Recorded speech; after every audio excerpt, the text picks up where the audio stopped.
దండాలయ్యా దండాలయ్యా మహారాజై నువ్వుండాలయ్యా.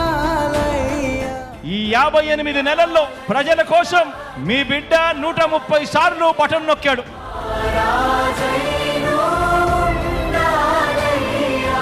దాదాపుగా 2,70,000 కోట్ల రూపాయలు డీబీటీగా నా అక్క చెల్లెమ్మల కుటుంబాల ఖాతాల్లోకి నేరుగా పంపించాం.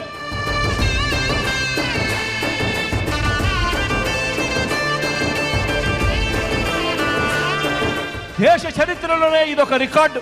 మన రాష్ట్రంలో ఎప్పుడూ జరగని విధంగా ఈ రోజు ఈ కార్యక్రమం ఈ 58 నెలల్లో జరిగింది అని అంటే అది కేవలం వైఎస్ఆర్ కాంగ్రెస్ పార్టీకి మాత్రమే సాధ్యమైంది అని కూడా చెప్పడానికి గర్వపడతా ఉన్నా.